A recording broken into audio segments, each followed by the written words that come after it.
Salut, vous regardez le podcast Ici on en parlait, le tout premier du paysage audiovisuel congolais. Vous le savez, les habitués, nous faisons défiler les hommes et les femmes qui nous partagent leur parcours et leur expérience. Aujourd'hui, dans ce nouvel épisode, nous avons la chance et l'opportunité d'avoir le directeur général des Micodec, M. Dieudonné Dinga Mukala. Merci. Bonjour. DG des Micodec. Bonjour Merci. à vous. C'est bien cela. Bonjour. Bienvenue. Merci beaucoup pour votre invitation déjà. Je suis venu pour partager l'histoire. Partager l'histoire comme Kabali Solo. Et Merci beaucoup. Vous êtes dans le studio broadcast de Kabali Solo. Merci. J'espère que vous êtes assis confortablement, que Très tout va bien. Très bien. J'ai eu la chance et l'opportunité de présenter les 40 ans des Micodec. Ouais. Je vous remercie déjà pour la sélection. Merci Vous et toutes pour les vos équipes. prestations aussi cette soirée. Merci beaucoup. Mm. Comment vous allez? Ça va. Ça va très bien? Ça va. Dieu fait grâce, ça va. En tant que DG, on imagine que votre programme est surchargé. Toujours avec un agenda, par moment on rature certains rendez-vous parce que trop chargé. Micodec veut dire mutuelle congolaise d'épargne et de crédit. Mm. Ça y est, j'ai bien défini. Oui. Pour la plupart des gens qui nous regardent, nous avons des auditeurs, c'est-à-dire que c'est disponible par écoute à travers les plateformes de téléchargement. On peut Mhm. écouter cette émission, c'est ça même le principe Oui, du tout podcast. à fait. Et on regarde aussi le podcast à travers YouTube. Mhm. Et la majorité, 80% de notre cible, c'est la jeunesse. Cette jeunesse qui entreprend, cette jeunesse qui est active, cette jeunesse qui participe à l'économie. Tout à fait. Et le podcast a été conçu justement pour prendre des leaders, Mhm. pas que leaders d'opinion, mais des hommes et des femmes affirmés Mhm. qui partagent leur expérience et leur parcours, mais qui également partagent aussi leur vision même. Aujourd'hui, on va parler de tout ce qui est Micodec, finance, culture financière, épargne, Mhm. pour que même moi qui suis en face de vous, que j'arrive à comprendre c'est quoi la culture financière. Il n'y a pas de souci, on va y aller. Est-ce qu'on se comprend? Oui, monsieur bien DG? sûr, bien sûr. Donc, à l'instar de votre parcours exceptionnel au sein de Micodec, vous avez un travail à faire au niveau de la jeunesse congolaise. Oui, tout à fait. Monsieur Dieudonné Ndinga Mukala, rien que par le nom, on sait que vous êtes congolais. Oui. Très bien habillé, vous êtes congolais. Par contre, Merci. vous êtes méconnu du grand public. C'est un choix ou c'est la fonction? C'est les deux. Les deux. Les deux, parce que ce n'est pas des fonctions pour s'afficher, parce que ce n'est pas politique. C'est chef d'entreprise. Et chef d'entreprise, il faut gérer l'entreprise pour laquelle vous êtes le chef et rendre compte à qui de droit. Et donc, c'est beaucoup d'obligations qui, bien entendu, garnit les journées avec les différents projets. C'est un grand travail déjà de clôture de l'exercice qu'il faut préparer, mais aussi c'est déjà la vision de 2025 en termes de plan d'action et budget. Et en plus, au Micodec, on est à la fin d'un plan à moyen terme qui finit là en 2024. Donc, ça veut dire qu'il faut aussi réfléchir sur l'élaboration du plan à moyen terme 2025-2027. Donc, c'est tant des préoccupations où, à la limite, vous vivez pour l'entreprise. Ah, je comprends. Oui. Et ça fait combien d'années que vous faites ça au sein des Micodec? J'ai 10 ans en tant que directeur général, mais j'ai 31 ans des Micodec. Je ne connais pas une autre entreprise après mes études. Oh, Voilà, donc j'ai exceptionnel. commencé en tant que responsable d'agence. C'était la Micodec Plateau de 15 ans. Et à cette époque, on était les premiers comptables, entre guillemets, avec un niveau universitaire que l'entreprise prenait l'orientation de recruter parce que sentait qu'il y avait des exigences au niveau du travail. On ne pouvait pas continuer à prendre des gens pas trop formés et puis parce qu'on n'a pas les moyens de les payer. C'est ça. Et donc, quand on arrive en mai 1993, donc on est cette première équipe des gérants bien formés et sur la base de ce que on avait pu faire à cette époque-là, je me rappelle, j'arrive en 93, le bilan et les comptes de résultats de la Micodec Plateau de 15 ans a été fait par moi, sans formation par la direction de l'entreprise. Et ça a attiré l'attention du directeur général à l'époque parce qu'il ne comprenait pas comment un chef d'agence qui arrivait moins d'un an pouvait faire le bilan de la caisse et le compte de résultats. Donc, envoyer une équipe d'inspection pour établir effectivement les bilans et les comptes de résultats. Et quand ils ont comparé avec ce que j'avais fait, c'était la même chose. Ils se sont dit, tiens, monsieur, ta place n'est pas ici. Il est prêt. Le DG s'est déplacé et est venu me voir à l'agence. Il m'a dit, il faut venir au bureau, au siège, on va discuter. Et quand j'arrive au siège, j'ai dit, non, tu es le niveau d'un délégué régional, donc directeur régional aujourd'hui. Oh. C'est comme ça, donc je passe délégué régional Brazzaville-Nord et Pointe-Noire. En même temps? En même temps. Donc je faisais et Brazzaville et Pointe-Noire. Brazzaville-Sud, il y avait un autre délégué. Et donc, le travail du délégué à l'époque, c'était d'animer l'ensemble des agences qui étaient sous sa tutelle, mais animer les gérants, suivre les conseils d'administration, suivre les objectifs commerciaux, les objectifs financiers, remonter tous les problèmes qu'il y avait au niveau des caisses, au niveau de la direction générale. J'ai fait ce travail, sauf que ça n'a pas duré 1 an. Il y avait un besoin au niveau de la plus grosse caisse de cette époque. Qui se situait où? Qui se situait au Petit Logis à cette époque. C'était Brazza Centre. Brazza Centre. Donc, collé au siège. La caisse avait pris tellement de l'ampleur et on avait besoin d'une compétence, mais vraiment pour gérer la caisse parce qu'il y avait trop de problèmes. Et le DG dit, mais j'ai une personne, mais à peine que je viens de le mettre là-bas, je suis obligé de le récupérer. De le récupérer, oui. Voilà. Et donc, on m'appelle pour dire, je suis désolé, j'ai besoin de vos services, mais là. Moi, je dis, mais c'est vous qui m'avez nommé délégué. C'est vous qui pensez que je reviens gérer, il n'y a pas de souci. Ce n'est pas une rétrogradation, donc il n'y a pas de souci. Oui. Et donc, je passe gérant de la caisse de Brazza Centre. De Petit Logis, la caisse est venue ici à côté, là. Non, de quartier Clairon. Oui. Parce que c'est là-bas qu'on a commencé. Du quartier Clairon, la caisse est venue ici au Petit Logis. J'étais toujours gérant. Et de là, j'ai toujours la direction générale. Ils pensent que je ne pouvais plus être là. Donc, je suis remonté au siège. J'étais d'abord adjoint au chef de service commercial, service formation. J'étais le chef de service formation parce que nous avons un service formation en interne pour former et les élus et les salariés sur les bonnes pratiques, les produits, les services, la comptabilité et tout ça. Et après, j'étais nommé directeur des ressources humaines. Donc, je suis le premier directeur des ressources humaines de mes collègues.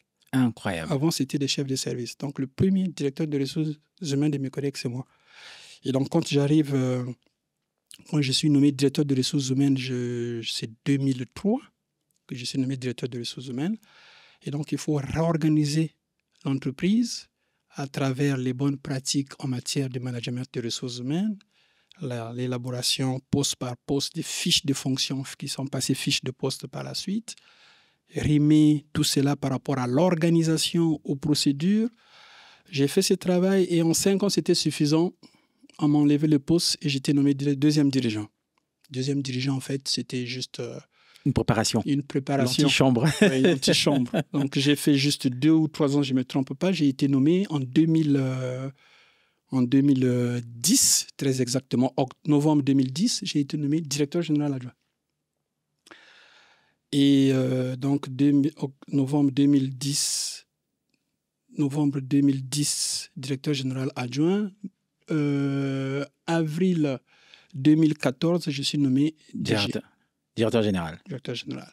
Et jusqu'à aujourd'hui, voilà. Et on y est. Le long parcours, on venait de célébrer les 40 ans de mes collègues.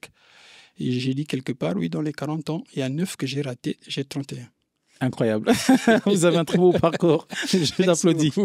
Merci beaucoup. J'applaudis. Quand on dit mutuelle congolaise d'épargne et de crédit, ça veut dire quoi concrètement? Ça veut dire que je vais me conformer par rapport à la réglementation aujourd'hui. Ça veut dire que c'est un établissement de microfinance qui est organisé en réseau avec organes fêtiers.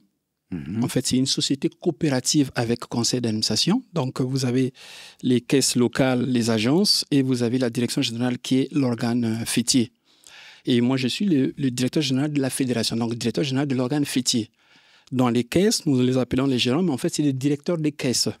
Voilà, donc notre objectif principal, c'est la collecte de l'épargne. Mais cette collecte de l'épargne, nous le faisons uniquement avec nos membres. D'accord. Uniquement avec nos membres. Celui qui ouvre un compte au Micodec n'est pas client, il est membre. On l'appelle sociétaire, copropriétaire du Micodec parce qu'à l'adhésion, on va lui exiger 8 500 francs. Ces 8 500 francs, c'est sa participation au capital social de Micodec. Donc notre capital social est variable. Il augmente avec les adhésions, il diminue avec les démissions. Parce que le jour où un sociétaire démissionne, on lui rembourse ses 8 500. D'accord. Donc aujourd'hui, on est 440 000 sociétaires. Ça veut dire que le capital de Micodec, c'est 440 000 sociétaires multipliés par 8 500. Parfait. Et aucune décision ne se prend, je veux dire, c'est par une assemblée générale, on est d'accord? Oui. Les sociétaires ont-ils un mot à dire dans ce schéma-là? Comment on schématise ça? C'est la particularité dans l'organisation et le fonctionnement de Micodec. Oui. Puisque les sociétaires, entre guillemets, clients, sont membres, il y a une obligation des Micodec chaque année de rendre compte. rendre compte de la gestion de l'exercice précédent. À ce moment-là, notre organisation, au niveau de la base, chaque Micodec a ce qu'on appelle son assemblée générale. Oui. Un conseil d'administration de 10 membres qui ne sont autres que les sociétaires qui font confiance à 10 sociétaires qui vont être là au conseil d'administration. C'est des fonctions bénévoles. Ces sociétaires qui sont élus en assemblée générale sont administrateurs, travaillent avec l'équipe technique, le personnel salarié, qui dépend de la direction générale. Voilà. Donc, ça veut dire quoi? Là, ils sont organisés au niveau de la caisse locale, le conseil d'administration, il y a des commissions, il y a un comité de crédit avec le gérant de la caisse pour valider les dossiers de crédit par rapport à leur délégation de pouvoir. Oui. Parce qu'il y a des caisses qui peuvent aller jusqu'à 3 millions et des caisses au-delà de 3 millions, il faut que ça passe à la direction régionale. Après 15 millions, il faut que ça vienne au siège. Donc, il y a une délégation de pouvoir. Chaque conseil d'administration tient une session par mois. Et il y a des ordres du jour classiques, sauf quand ils ont des problèmes particuliers. Il y a l'intervention du gérant. C'est la période mois précédent. S'ils tiennent le conseil aujourd'hui, il faut se rendre compte de l'activité du mois précédent. Ils montent les rapports au niveau des directions régionales. Les directions régionales remontent les rapports au niveau de la direction générale. À la fin, chaque année, nous préparons les assemblées générales dans la cohérence, bien entendu, que chaque Micodec, c'est une entreprise à part entière, avec son bilan, son compte de résultat, sa base clientèle, sa base sociétaire. Sociétaire, oui. Voilà. Et donc, on prépare les assemblées générales pour rendre compte aux sociétaires de la gestion de leur entité. D'accord. Donc, l'assemblée générale, c'est le président. En fait, c'est le conseil d'administration qui rend compte. Le conseil d'administration est représenté par le président, avec le gérant de la caisse. Il rend compte, on rentre dans les débats, et parfois il y a des renouvellements de mandat pour le conseil d'administration. Ça, c'est au niveau de la base. Au niveau fédéral, aujourd'hui, quand je dis 45 caisses locales de points de vente, on a 39 caisses locales. Le 6, c'est le point de vente. Donc, les 39 caisses locales, en fait, c'est des entités où il y a des conseils d'administration. Donc, chaque président de conseil d'administration se retrouve ici à la fédération. Quand il se retrouve, c'est ce qu'on appelle Assemblée générale de la fédération. Okay. C'est la plus haute instance des Micodec. D'accord. L'Assemblée générale de la fédération met en place un conseil d'administration de la fédération. Le conseil d'administration de la fédération nomme le DG et le directeur général adjoint. Le conseil d'administration nomme le commissaire au compte. Au compte, oui. Voilà. Donc, après, le rôle du conseil d'administration de la fédération et de l'Assemblée générale de la fédération, c'est de protéger la marque Micodec et de s'assurer que dans toutes les agences Micodec, les pratiques, les procédures, les produits et les services sont les mêmes. Vous pouvez passer d'une Micodec à l'autre, vous devez avoir la même chose. Et donc, il y a des choses, un conseil d'administration d'une caisse locale ne peut pas décider. Même s'ils pensent qu'ils ont des arguments, il faut que ça remonte à la fédération.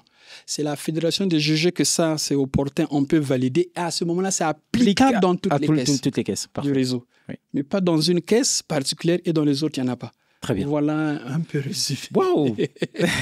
On arrive à comprendre. Et heureusement que c'est enregistré. Ils auront le temps de repartir. Bien sûr, oui, pour mieux comprendre. Cela dit, quelle est la différence entre une banque classique et une mutuelle?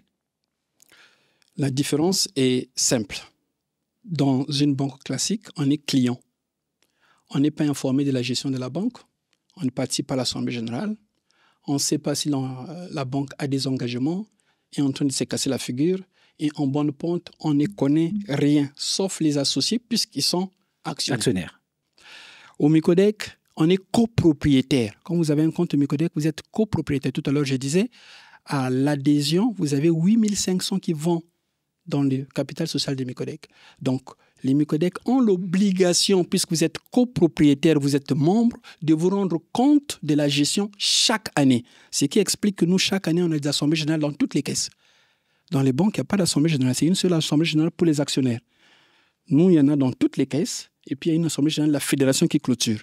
Pourquoi? Parce que c'est une obligation statutaire.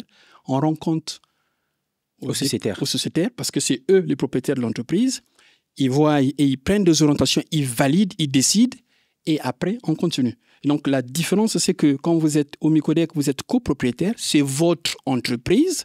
Quand vous êtes à la banque, ce n'est pas votre entreprise. Il y a des actionnaires que vous connaissez parfois, que vous ne connaissez même pas, mais vous n'êtes pas propriétaire de la banque. Voilà la différence. On est d'accord que les Micodec font dans l'épargne et le crédit. Oui. Les banques classiques aussi font dans l'épargne et le crédit. Oui. Quel est votre argument pour dire la différence entre notre épargne? Vous vous mettez à la place du consommateur, Oui, du client, du sociétaire. C'est vrai. La banque classique fait l'épargne et le crédit. Les mutuelles, donc les Micodec font également l'épargne. Mais quelle est la différence réellement? Est-ce que c'est sur le taux d'intérêt? Concrètement, la différence se situe à quel niveau? Pas forcément au taux d'intérêt, mais même au taux d'intérêt, je pense qu'il y a concurrence là-dessus, parce que nous avons beaucoup revisité. Ce qu'il faut dire, c'est quoi? C'est que la banque, dans la définition et dans les prérogatives, c'est plus large. Ils ont non seulement l'épargne et le crédit, ils ont tous les services connexes qui vont avec. Ils ont les services à l'étranger, ils ont des SWIFT, ils ont des cartes Visa, ils ont des... Bon, même si on a un vrai problème aujourd'hui avec la réglementation d'échange, on se rend compte qu'on ne peut plus faire facilement les opérations à l'international comme on le faisait dans le passé. Et donc, il y a tout ça. Maintenant, au Micodec, établissement de microfinance, normalement, on ne devait pas payer les salaires, on ne devait pas faire des virements à l'étranger, on ne devait pas avoir un compte à la Banque centrale. Mais Micodec est arrivé avant l'arrivée même de la COBAC et des réglementations. Ce qui fait que quand nous on arrive, déjà les autorités à l'époque nous avaient donné nous avaient fait des dérogations pour avoir accès à la Banque centrale et à certains services comme une banque. Oui. Parce qu'au demeurant, quand on a créé les Micodec, il y a les mutuelles congolaises d'épargne et de crédit, mais il y a aussi une ordonnance qu'on avait signée pour la caisse mutuelle centrale, qui n'est autre qu'une entité bancaire au sein de Micodec. Il aurait fallu faire ça pour pouvoir avoir tous ces services. mais parce qu'en tant que mutuelle, vous n'avez pas le droit oui, et en plus, chez beaucoup de Congolais, puisque le terme mutuelle est beaucoup plus utilisé dans les mutuelles d'entraide, dans les associations, beaucoup de Congolais, quand ils entendent mutuelle, c'est un peu réducteur. Pour eux, ils se disent, mais non, mais c'est quoi? C'est une mutuelle? Non, on est une société coopérative avec conseil d'administration. On est organisé, on fonctionne sur la base de la réglementation CEMAC. UMAC, COBAC. Donc, c'est un secteur réglementé. On est suivi, on est contrôlé. Et on respecte les ratios, les normes de la sous-région en ce qui concerne la gestion de l'épargne et des crédits. Et quand on va plus loin, c'est qu'aujourd'hui, quand vous arrivez dans une Micodec, quand vous voyez les produits et services que nous avons, vous dites, mais je fais quoi dans une banque?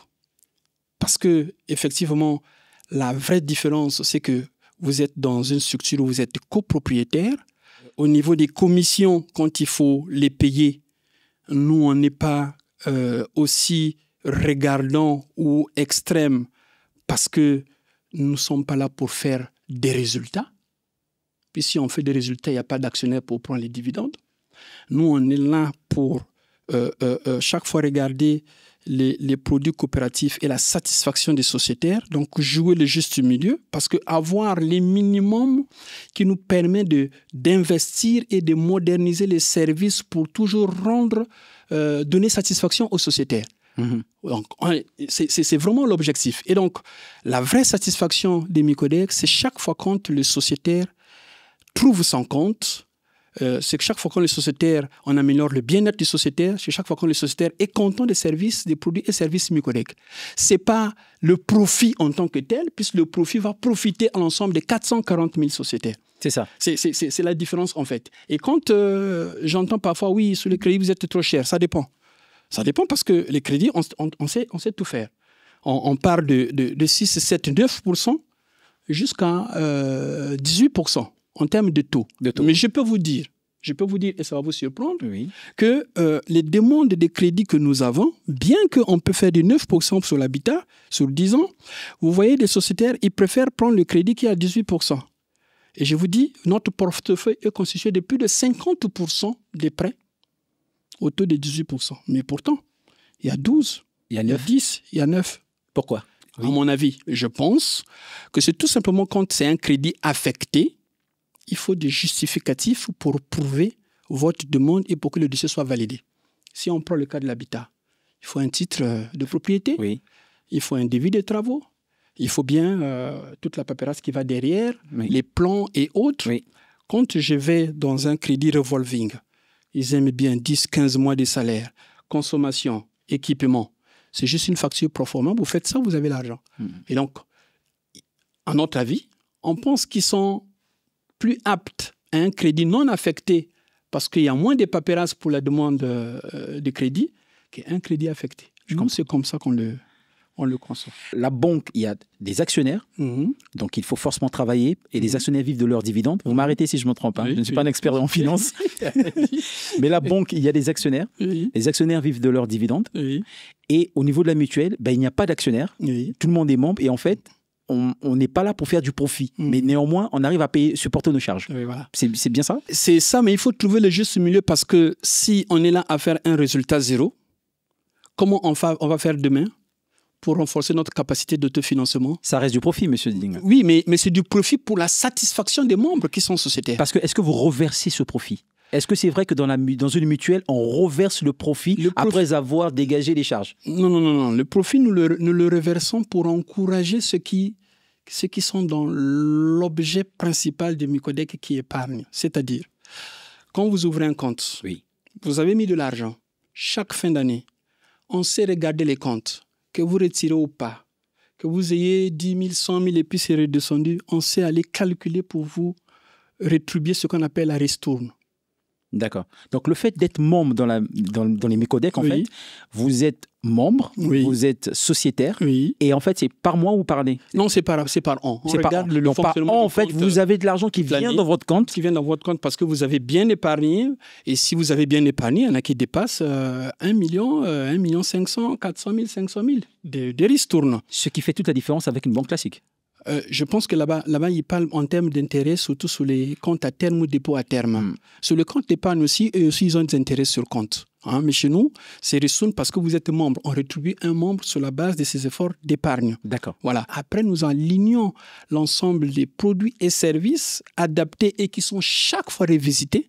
Parce que la force des Micodec, c'est que chaque entité, quelle que soit la localité, fait attention à son environnement, discute avec son environnement, a des animations commerciales, rencontre les sociétaires. Quand nous avons les nouveaux adhérents, dans chaque caisse locale, il y a des séances d'animation où on est uniquement avec les nouveaux adhérents pour leur dire à quoi s'attendre, quels sont les avantages, comment devait fonctionner un compte, s'ils ont des problèmes, comment faire. Et en fait, tout ça, ça fait que après nous avons des retours où vous pouvez avoir un service, mais c'est adapté, mais il manque quelque chose. D'accord. Et ils réagissent. D'accord. Et quand ça remonte, nous, on peut réajuster. Il y en a qui le font lors des assemblées générales. Où ils vous disent, bon, il y a tel produit, moi j'ai fait ceci, j'ai rencontré tel problème, pourquoi c'est comme ça? Et on se dit, tiens, mais attends, pourquoi ça bug comme ça? Et donc, chaque fois, on est là à adapter la gamme de produits et services de Micodec, mais on faisait attention à nos sociétés parce que c'est mis en place pour eux. Et nous sommes là pour eux. D'accord. Est-ce que ce serait trop de dire que les Micodec ou une mutuelle dans sa forme juridique et même dans son organigramme est une banque de proximité? C'est une banque de proximité. Dans la réglementation, on ne veut pas qu'on utilise le terme banque, mais une mutuelle congolaise d'épargne et de crédit, oui, c'est une banque de proximité. Pourquoi dans la réglementation, on ne vous autorise pas d'utiliser le terme banque? Parce qu'ils veulent bien créer une différence entre la banque et le secteur des microfinances. D'accord. Mais néanmoins, en termes de garantie, au niveau de la Banque centrale, vous avez les mêmes garanties? Oui, mais bien sûr. Parce que pour faire de l'épargne et des crédits, nous avons un compte à la Banque centrale qui fonctionne bien. Les excédents de trésorerie du réseau Micodec sont reversés à la Banque centrale. On ne garde pas l'argent dans les agences Micodec. Et le niveau d'épargne que nous avons, c'est bien gardé à la Banque centrale. Mais pour bien réglementer, il faut faire la différence entre les microfinances et la banque classique. Oui, c'est ça, oui. Est-ce que, tout à l'heure, vous avez évoqué ça, est-ce que ça vous touche le fait que vous êtes dans un marché où la perception du mot mutuel n'est pas premium, si vous me permettez le terme marketing? Oui. C'est-à-dire qu'on a l'impression qu'on ne vous prend pas au sérieux parce que vous vous appelez mutuelle. En fait, mais il faut comprendre, c'est la culture au niveau de l'environnement. Je parlais des mutuelles d'entraide. Et donc, quand ils ont vu mutuelle, mais pour l'histoire, c'est important de dire que Micodec vient du Crédit Mutuel de France. Oui. Mais pourtant, là-bas, on appelle ça Crédit Mutuel. On aurait dû nous appeler Crédit Mutuel du Congo. Ils ont dit non, il faut qu'on trouve une spécificité. Surtout qu'après, nous, on a été créé sous le nom COPEC. C'est parce qu'il y a eu une COPEC qui a fait faillite. Et nous avons changé les dénominations. Donc, on arrive, on s'est dit, bon, Crédit Mutuel, on dit, bon, Mutuelle congolaise d'épargne et de crédit. Mais quand on dit mutuelle, ça ne veut pas dire que c'est une petite mutuelle d'entraide.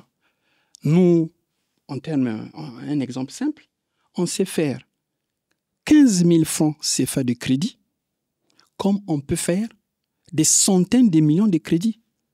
C'est quoi le maximum de crédit, par exemple, sur votre exercice pendant 10 ans que vous avez octroyé? 300 millions. Vous avez déjà donné 300 millions à une PME. Voilà, donc vous voyez. Hein. Et effectivement, c'est... À quelles conditions? Il y a des conditions, bien sûr. Il faut qu'on s'assure. À quel taux? Non, si le taux était exagéré, ces PME ne prenaient pas 300 millions. Hein. C'est qu'il a bien... Je pense que vous ne pouvez pas avoir une PME au Congo qui a juste un compte. Hein. Ils ont des comptes dans 2, 3 comptes, 3, 4 établissements. Et ils comparent. Hein. Bien évidemment. Ils comparent. Hein. Est-ce que vous financez plus les particuliers qui investissent dans les entreprises ou les particuliers pour les crédits de consommation, par exemple? Les statistiques montrent qu'on est à 90%, sinon 92% un établissement des particuliers. D'accord. Donc, vous accompagnez le plus... Il y a plus de particuliers qui investissent dans leurs entreprises. Voilà. Et quelques PME, PMI qui sont avec nous et les TPE, TPI, nous les connaissons. Il y en a qui, quand je vous parle de 300 millions, ça c'est vraiment une PME. Mais bon, il y en a qui sont avec nous. Il y en a qui sont avec nous uniquement pour un service donné, mais ils n'ont pas besoin de financement. Et il y en a qui, c'est pour collecter de l'argent qu'ils ont sur les zones plus reculées où il n'y a pas de banque. Il y a Micodec et quand ça arrive ici, ils transfèrent vers les comptes bancaires. Bon, le service est bien sûr facturé. Hein, quand c'est comme ça, on sait bien qu'on est en train de leur rendre service. Ce qui est normal. Mais voilà, oui.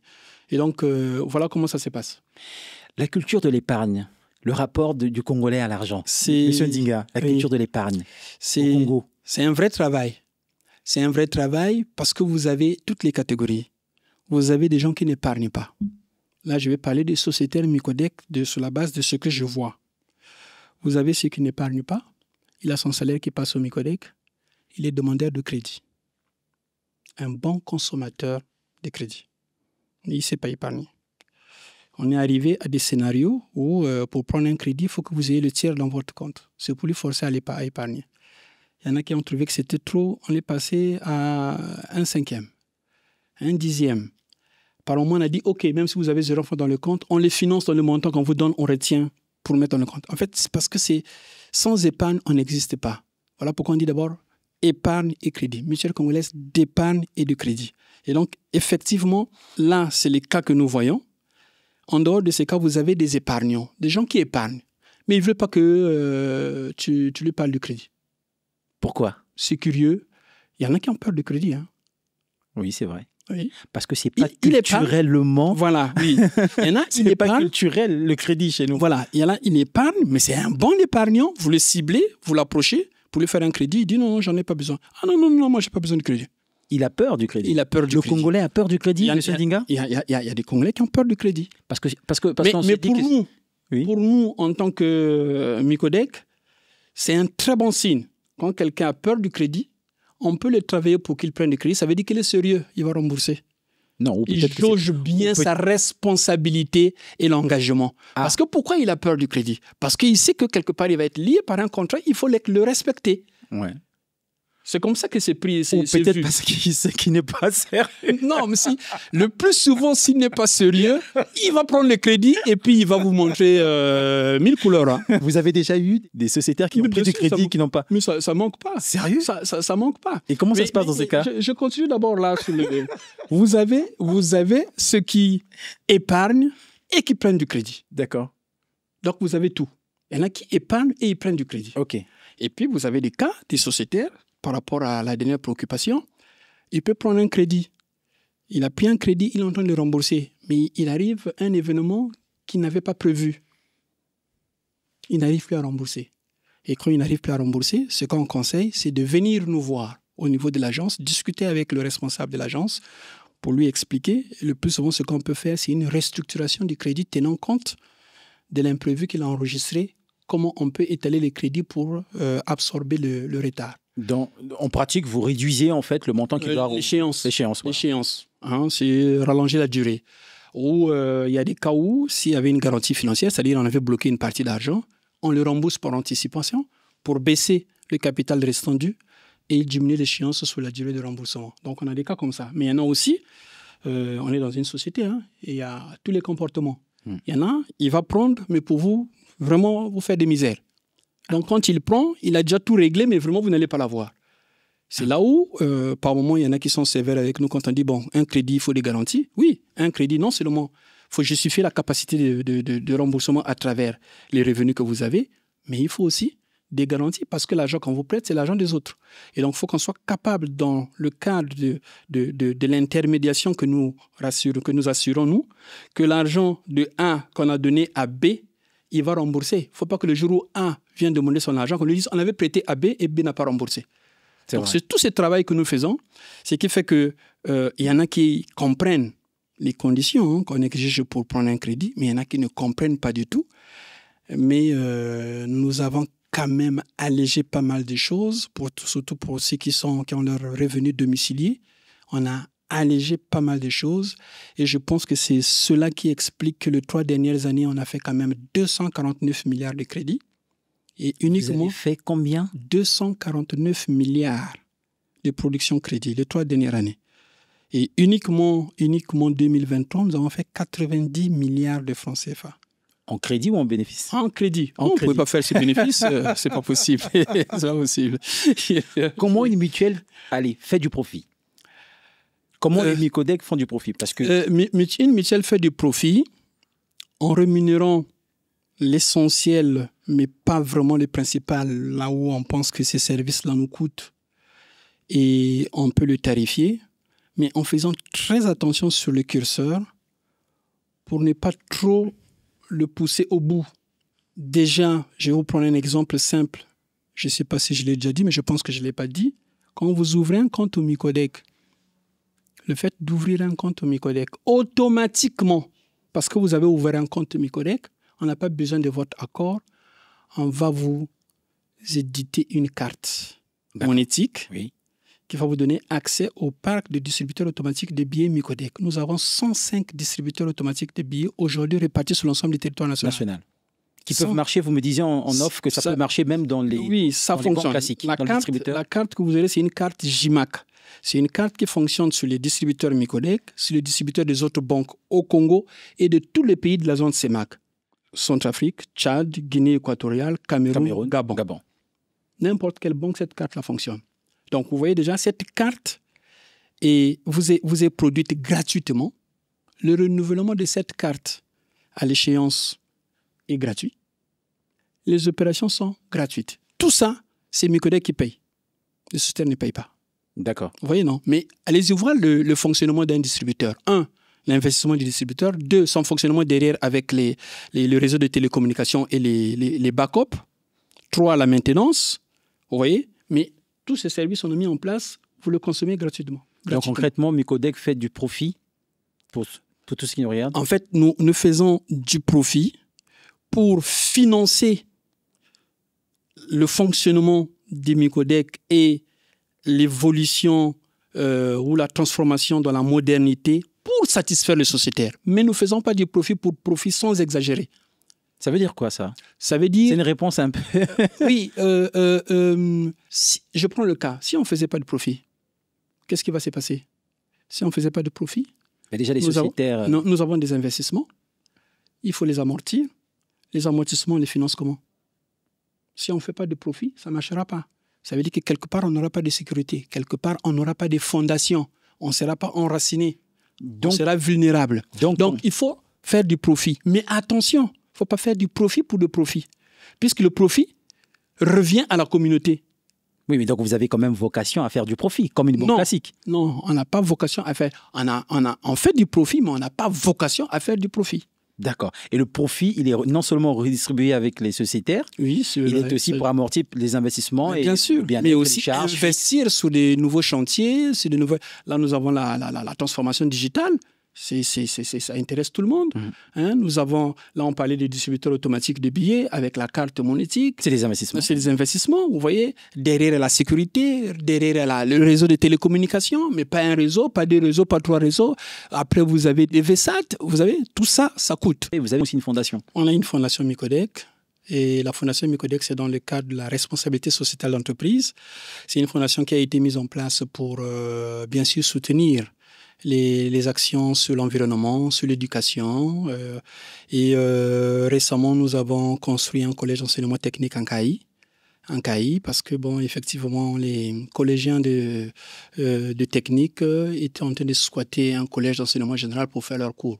Oh. Et donc, le don de la Fondation Micodec leur a aidé, bien sûr, à avoir leur cadre approprié, mieux apprendre. Nous avons, dans le cadre de l'opération Covid, fait un don, la Fondation Micodec, de 70 millions au gouvernement congolais pour lutter contre Covid-19.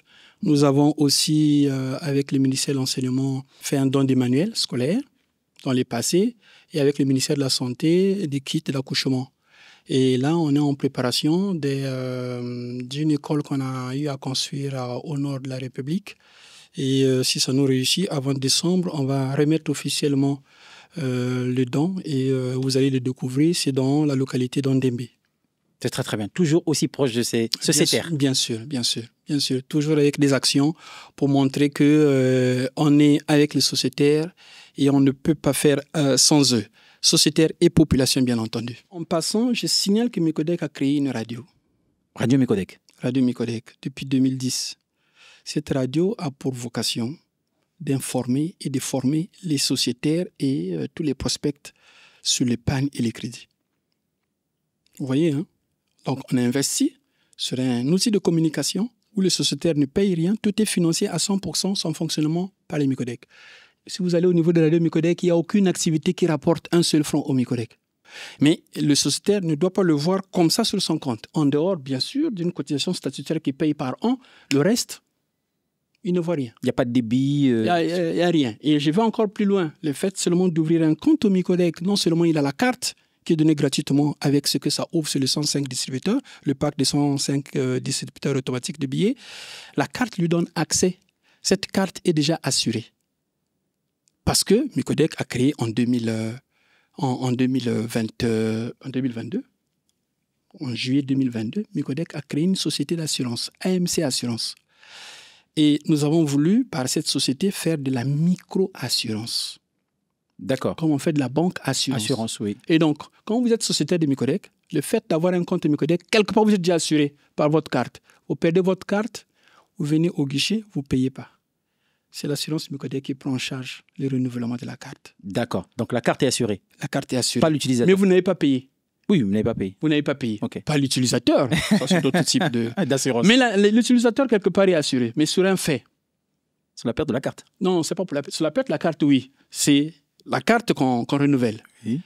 Maintenant, si le sociétaire Micodec arrive,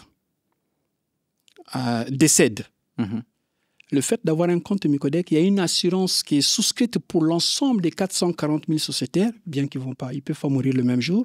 Dès qu'un décède, Micodec participe aux frais funéraires des sociétaires à hauteur de 100 000 francs CFA, que normalement on doit débloquer avant les funérailles. Ceux qui nous regardent en ce moment disent 100 000, c'est peu pour les funérailles. Oui, mais 100 000, c'est peu, mais imaginez, vous n'avez rien payé, même pas un franc, mais vous êtes assuré par ça. C'est la communauté qui vous a assuré. 100 000, c'est rien. À Brazza, à Pointe-Noire, peut-être. Mais si je suis à Sibiti, je suis à Evo, oui. Je suis à Makwa, je suis à Moussaka. C'est vrai, c'est vrai. 100 000 francs pour les funérailles, vous n'allez pas me dire que c'est peu. Hein. C'est vrai. Mais comment 400 000 personnes arrivent à cotiser que 100 000 ? Non, ce n'est pas eux qui cotisent 100 000. C'est Micodec, dans la solidarité de 440 000 sociétaires, qui assure auprès de sa société d'assurance pour les frais funéraires et pour la perte de la carte. Le sociétaire n'a rien payé. J'insiste. D'accord. Et le message est bien passé. Le sociétaire n'a rien payé, mais le fait qu'il est sociétaire, il a ces avantages-là. Bon, on ne souhaite pas qu'il décède. Hein. On en a besoin pour qu'il continue à épargner et à prendre des crédits. Mais vous voyez bien, hein, donc c'est... Tout à l'heure, on a parlé de crédit. Quelles mesures vous mettez en place ou qu'est-ce que vous mettez en place pour empêcher les sociétaires de subir un surendettement ? C'est-à-dire que vous arrivez à les contrôler sur le crédit. Oui. Qu'est-ce que vous... Oui, mais on en rigolait même tout à l'heure, mais oui, qu'est-ce que vous faites? En fait, on a des procédures hein, et puis des normes qu'on suit. Normalement, sur un revenu, vous ne pouvez pas engager plus de 30% hein, pour rembourser un crédit. Donc, vous avez des revenus où on peut aller jusqu'à 50% pour rembourser un crédit. Maintenant, il y en a où en dehors d'un... Non seulement vous avez un revenu, il faut le justifier. Mais en dehors des revenus justifiés qui passent au Micodec, vous pouvez avoir d'autres revenus aussi. Mais il faut bien les justifier pour qu'on ne fasse pas d'erreur. Parce qu'on peut arriver, vous pouvez avoir un sociétaire qui vous dit qu'il a tel revenu, il le justifie, mais ça n'existe pas. Si vous mettez en place le crédit, puisque vous avez jugé sa capacité de remboursement sur la base de ses revenus, il va se casser la figure. Et donc, la première obligation que nous avons quand on met en place un crédit, c'est de s'assurer que le sociétaire qui est demandeur justifie bien de cette capacité de remboursement à travers les revenus qu'il doit nous justifier pour rentrer dans sa demande. D'accord. Ça, c'est de 1. Maintenant, après, en backup, on ne sait jamais. Nous mettons en place, on demande des garanties. On peut demander des garanties. On peut aller plus loin, jusqu'à le souscrire. Non, ça c'est obligatoire. On souscrit un fonds de mutualisation d'essai. D'accord. En interne. Ça signifie quoi? Que même si son crédit a des avaliseurs, si le sociétaire décède, non seulement l'assurance Micodec va donner 100 000 pour les funérailles, quel que soit le montant qui reste à rembourser, Micodec va absorber tout. Non. Les avaliseurs ne peuvent pas payer parce qu'ils n'ont pas avalisé un mort, ils ont avalisé quelqu'un qui est vivant. Ouais. Donc, s'il décède, l'avaliseur ne peut pas rembourser un crédit.